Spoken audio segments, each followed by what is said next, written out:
So here we are at the middle stop in a place called Sóller.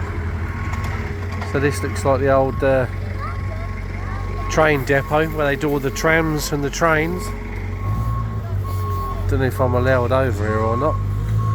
Soon see if I get in trouble. But the chance to catch up with all these old trains is quite nice. Isn't it? Look at that old girl in there.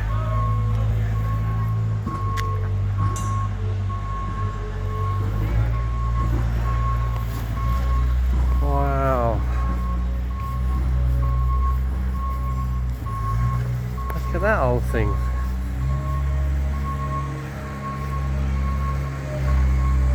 Oh, there you go. Ha!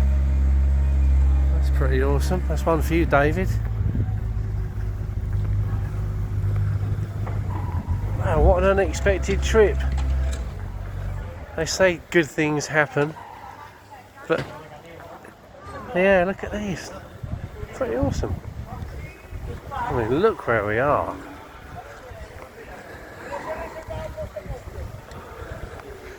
We just need to find out where we get on the tram now and where we go from here.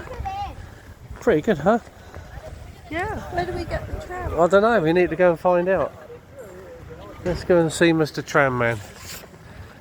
Speak in a bit.